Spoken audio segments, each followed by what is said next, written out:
মত কাজ করছেন, সেই অর্থে জিয়াউর রহমান অনেক প্রশংসার দাবিদার। ইউনূস সাহেব, আপনাকে আমার প্রশ্ন, আপনি বলছেন না যে স্বাধীনতার ঘোষণা জিয়াউর রহমান দিয়েছিলেন 27 তারিখ, তখন আপনি কই ছিলেন? আপনি কি জিয়াউর রহমানের পিছনে ছিলেন? ফাইজলামি করেন।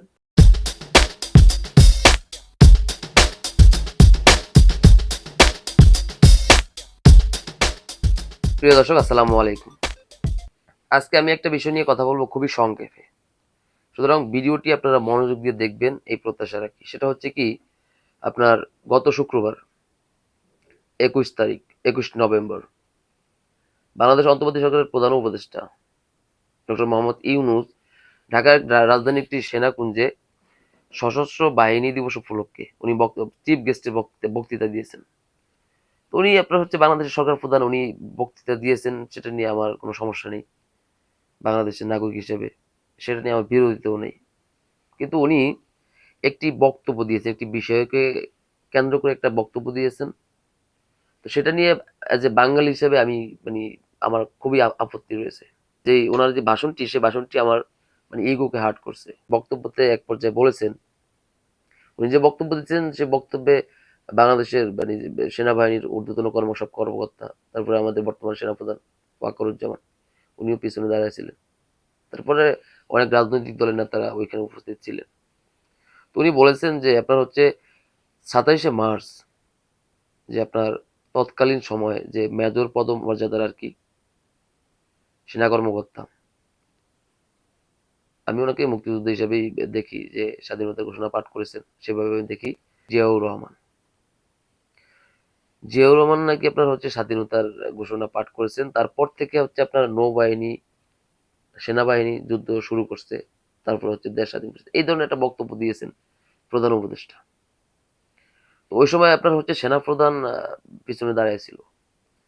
তো কথাটা একদিক থেকে সত্য, একাধিক তথ্য বা একাধিক সূত্র নির্দেশ করে সাবেক প্রেসিডেন্ট বাংলাদেশের, উনি আপনার হচ্ছে 27 তারিখ রাত 8টা নাগাদ বা 7টার পরে চট্টগ্রাম কালুরঘাট বেতার কেন্দ্র থেকে উনি বঙ্গবন্ধুর পক্ষে যে স্বাধীনতার ঘোষণা ছিল সেটি পাঠ করেছেন। এবং আপনার এটাও আপনার হচ্ছে নির্দেশ করে বিভিন্ন সূত্র, যে উনি যে বক্তব্যটি দিয়েছিলেন সেটা ছিল ইংরেজিতে। এবং জনাব জিয়াউর রহমান সাহেবের আপনার পুরো বক্তব্যটি রেকর্ডেড আছে।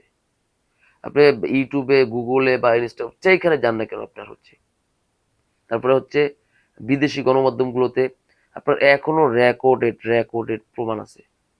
সুতরাং এটা সবাই অনেকেই জানে। তো উনি হচ্ছে বঙ্গবন্ধুর পক্ষে স্বাধীনতার ঘোষণা দিয়েছেন ওই সময় ক্লান্তি লগ্ন সময়, কিন্তু উনি মত কাজ করছেন, সেই অর্থে জিয়াউর রহমান অনেক প্রশংসার দাবিদার। কিন্তু এইভাবে যদি বলতো প্রধান উপদেষ্টা ডক্টর মোহাম্মদ ইউনূস, যদি এইভাবে বলতো, তাহলে আমার কোনো আপত্তি ছিল না, আমার কোনো খারাপ লাগতো না। আমরা বাংলাদেশ সেনাবাহিনীকে আমরা দেশপ্রেমিক বাহিনী হিসেবে বিবেচনা করি। তারা কি আমাদের সার্বভৌমত্ব রক্ষা করবে, তারা আমাদের সার্বভৌমত্ব, মুক্তিযুদ্ধের চেতনা, এগুলা এগুলা রক্ষা করবে। তারা নিজেরাও তো এগুলো প্রচার করে তাদের পেজে, অফিসিয়াল পেজে, তাদের রিপোর্টে। কিন্তু আমি তো দেখি না তারা এই যে আপনার সার্বভৌমত্বর আদর্শ রক্ষা করতে, তারপর হচ্ছে দেশপ্রেম, তারপর হচ্ছে আপনার মুক্তিযুদ্ধের চেতনা, এগুলো তো আমি দেখি না। আপনি দেখেন, দেখান দুই একটা। তো ওনার সামনে দাঁড়ায় একজন সরকার প্রধান কিভাবে এরকম একটা মিথ্যা কথা বলতে পারে, আমি এইটাই ভাবি না। আর এই মিথ্যা কথা বলার পরে বাঙালি হিসেবে আপনার মানুষের যে প্রতিক্রিয়ার কোনো প্রতিক্রিয়া দেখলাম না। এটা কি সম্ভব? এটা হয়? আপনি দেখেন বাঙালি কতটা অকৃতজ্ঞ জাতি, যে মানুষটা আপনার হচ্ছে যৌবনের 14 বছর জেলে কাটাইছে, এবং হাজার হাজার লক্ষ লক্ষ প্রমাণ আছে যে উনি ওই সময়ের আপনার কি বলবো, আপনারা যে জিয়াউর রহমান সাহেব যে ভাষণটা দিয়েছিলেন, স্বাধীনতা যে পাঠ করেছিলেন, ওনার যে ইংরেজি বক্তব্যটা, আমি যখনই শুনি আমার গায়ের পশম দাঁড়ায় যায়, লোম দাঁড়ায় যায়। ওনার যে ইংরেজি যে বক্তব্যটা আমি শুনি, উনি যখন বলেন যে সুপ্রিম কমান্ডার বাংলাদেশ, উনি ওই সময় বঙ্গবন্ধু শেখ মুজিবুর রহমানকে সুপ্রিম কমান্ডার ঘোষণা দিয়েছিলেন। যে জায়গায় জিয়াউর রহমান নিজে ঘোষণা দিয়েছিলেন যে বঙ্গবন্ধুর পক্ষে আমি স্বাধীনতা ঘোষণা করতেছি, বাংলাদেশ সুপ্রিম কমান্ডার উনি। তো সে জায়গায় আপনি জিয়াউর রহমান অনুসারী হয়ে তো আপনি এটা বলতে পারেন না। এটা রং, আপনার বুঝের ভুল। হ্যাঁ, উনি পাঠ করছেন। তো যাই হোক, উনি 27 তারিখ পাঠ করছেন, কিন্তু এখানে একটু তথ্য দিই। প্রধান উপদেষ্টার তথ্যটি ভুল, মানে উনি যে ইঙ্গিতে বা যেই অর্থে বোঝাতে চাইছিলেন সেটা উনি ভুল বলছেন। এটা আমি সামান্য কয়েকটা প্রমাণ দিই আপনাদেরকে। সেটা হচ্ছে, আপনারা অনেকেই জানেন, এমন শত শত তথ্য আছে যে বঙ্গবন্ধুকে 26শে মার্চের প্রথম পরে ওনাকে গ্রেপ্তার করা হয়।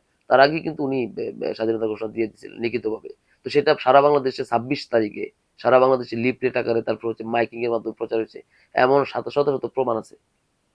তারপর হচ্ছে আপনাকে চট্টগ্রাম কালুরঘাট যে বেতার কেন্দ্র, চট্টগ্রাম যে আপনার জেনারেল সেক্রেটারি আওয়ামী লীগের এম এ হান্নান সাহেব, উনি 26 তারিখে এটা আপনার হচ্ছে ঘোষণা দিয়ে ঘোষণা পাঠ করে ফেলছেন। ওই সময় যে আপনার বেতার কেন্দ্রের যে সংগঠক ছিল, দায়িত্বপ্রাপ্ত ছিল, উনি নিজেও এটা নিশ্চিত করছেন। এবং ওনার স্পষ্ট বাণী যে বঙ্গবন্ধুর আপনার হচ্ছে ওনার কাছে, ওনার বেতার কেন্দ্রে আপনার হচ্ছে বঙ্গবন্ধুর পক্ষে লিখিত একটা ভাষণ আসছে, তো সেটা প্রচার করতে হবে। 27 তারিখ হচ্ছে, তখন আপনার ওই সংগঠক যারা তাদের কথা বিনিময় করে আপনার হচ্ছে কথার সোর্স, তারপরে জিয়াউর রহমান সাহেবকে উনি সংগঠক উনি বলেন যে আপনি যেহেতু এদিকে মেজর বা আপনি সৈনিক, আপনি এটা প্রচার করেন। তারপর যে জিয়াউর রহমান শুরু করেন। তো সেখানে জিয়াউর রহমান স্পষ্ট বলেছেন যে 7 কোটি মানুষের পক্ষে, বঙ্গবন্ধুর পক্ষে স্বাধীনতার ঘোষণা দেওয়া হলো। তো ওই সময় আপনার হচ্ছে এটা স্পষ্ট প্রমাণ, এখানে বিতর্কের কোনো সুযোগ নেই।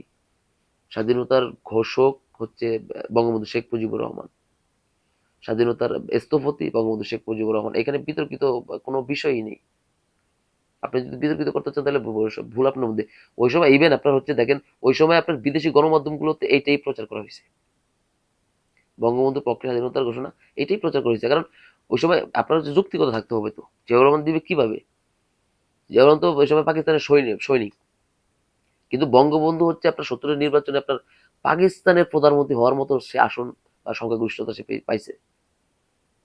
তো অনেকে বলে নাকি সে পাকিস্তানের ক্ষমতার জন্য নাকি স্বাধীনতা চায় না। আরে ভাই, সে তো অলরেডি 70 সালের নির্বাচনে সে পাকিস্তানের প্রধানমন্ত্রী অল্টারনেট হয়ে গেছে, জনগণের ভোটে হয়ে গেছে। তো সে আর কি লোভ করবে, আর কি করবে? যৌক্তিক ভাবে আপনার 7 কোটি মানুষের ম্যান্ডেট ছিল বঙ্গবন্ধু শেখ মুজিবুর রহমানের প্রতি। সুতরাং স্বাধীনতা ঘোষণা করতে পারেন, স্বাধীনতা স্বাধীনতা ঘোষণা করার অধিকার একমাত্র তার রয়েছে। সে ছিল ওই সময় তৎকালীন সময়ের সুপ্রিম কমান্ডার বাংলাদেশে, সর্বসাধারণের, সেনাবাহিনী, নৌবাহিনী, ওইটা সেটা সব সব ধরনের। সুতরাং এর হাজার হাজার প্রমাণ আছে। তারপর আপনার হচ্ছে মুক্তিবাহিনীরা বঙ্গবন্ধু মূর্তি বানিয়ে, ভাস্কর্য বানিয়ে আপনার ট্রেনিং নিচ্ছে, অনুপ্রেরণা, তার অনুপ্রেরণা নিয়ে। তারপর আপনার অনেক ভিডিও আপনার শপথ পাঠ করছে, যে ট্রেনিং করে শপথ পাঠ করছে, সেখানে বঙ্গবন্ধুর ছবি আছে, তারপরে বঙ্গবন্ধুর স্লোগান দিয়ে তারা মুক্তিযুদ্ধ অংশগ্রহণ করছে। সুতরাং এই যে এত কিছু প্রমাণ থাকার পরেও মানে একটা গোষ্ঠী বা একটা বঙ্গবন্ধুর কেন যে স্বাধীনতার ঘোষক বা বাংলাদেশের স্থপতি স্বীকার করতে চাইতেছেন, আমি এটি বুঝতেছি না। তো যাই হোক, কথা হচ্ছে আপনার, আমার মূল ভিডিওটির উদ্দেশ্য হচ্ছে আপনার এই যে ডক্টর ইউনূস যে বক্তব্য দিয়েছেন, একজন মানে সরকার প্রধান হয়ে এই ধরনের বক্তব্য সে দিতে পারে না। সর্বোচ্চ জায়গা থেকে আপনার এইভাবে মিথ্যাচার করতে পারে না। তো দেশ প্রধান যদি এভাবে মিথ্যাচার করে, ইতিহাস নিয়ে আপনার হচ্ছে, দেশের স্থপতি নিয়ে আপনার হচ্ছে মিথ্যাচার করে, তেলাতেলি করে, তেল মারামারি করে, তাহলে ওই দেশের নাগরিক কতটা নিরাপদ? আপনাদের কাছে আমার প্রশ্ন। আর আপনার সেনাবাহিনী দেখেন, কি দেশপ্রেম সেনাবাহিনী!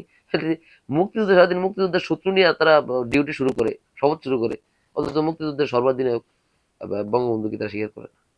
এই যে তাকে অত অপমান করা হলো বা তাকে সব জায়গা থেকে ক্লোজ করা হলো, তাদের কোনো ভূমিকা কিন্তু পদক্ষেপ কি, কিসের দেশপ্রেম তাদের মধ্যে?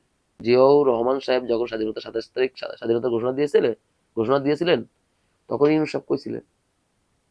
জিয়াউর রহমানের পিছনে দাঁড়িয়ে ছিলেন? ইউনূস সাহেব, আপনাকে আমার প্রশ্ন। আপনি বলছেন না যে স্বাধীনতার ঘোষণা জিয়াউর রহমান দিয়েছিলেন 27 তারিখ, তখন আপনি কই ছিলেন? আপনি কি জিয়াউর রহমানের পিছনে ছিলেন? ফাইজলামি করেন। তখন তো আপনি ছিলেন বিদেশ। তো আপনার এই ধরনের মিথ্যাচারের তীব্র নিন্দায় প্রতিবাদ জানাই বাঙালি হিসেবে। এই ধরনের মিথ্যার জন্য আপনাকে একদিন অবশ্যই জবাবদিহিতার মুখে আসতে হবে। দেশের মুক্তিকামী জনগণ, জনতা আপনাকে জবাবদিহিতার মুখে আনবে, জবাবদিহিতা করবে এরকম মিথ্যাচার নিয়ে। এরকম হাজার হাজার প্রমাণ আছে, হাজার হাজার প্রমাণ আছে। বঙ্গবন্ধু তৎকালীন সময় সুপ্রিম কমান্ডার ছিল, মুক্তিযুদ্ধের ঘোষক, স্বাধীনতার ঘোষক, মুক্তিযুদ্ধের সর্বাধিনায়ক। কি একটা অবস্থা!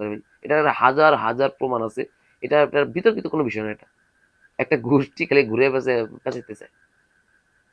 যাই হোক, সকলে ভালো থাকবেন, সুস্থ থাকবেন, ভিডিওটি শেয়ার করে দিবেন, আমার চ্যানেলটি সাবস্ক্রাইব করবেন। সকলের প্রতি শুভকামনা রইল। আল্লাহ হাফেজ।